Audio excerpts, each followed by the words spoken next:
நம்மளை கொண்டு போய் சாமிகிட்ட நிறுத்தணும். ஐயா பாரு, நம்ம பாடுவோம், பத்தியாய் உணர்வோர் அருளைவாய் மடுத்து பருகுதோர் அமுதமுத்து அவர்க்கே.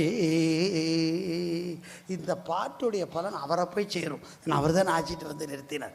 இதுதான் சிவபக்தியினுடைய பெருமை. சிவபக்தி செய்கிறவனை விட செய்கிறவனுக்கு துணையாக இருக்கான் பாருங்க, அவனுக்கு தான் கோடி புண்ணியம்.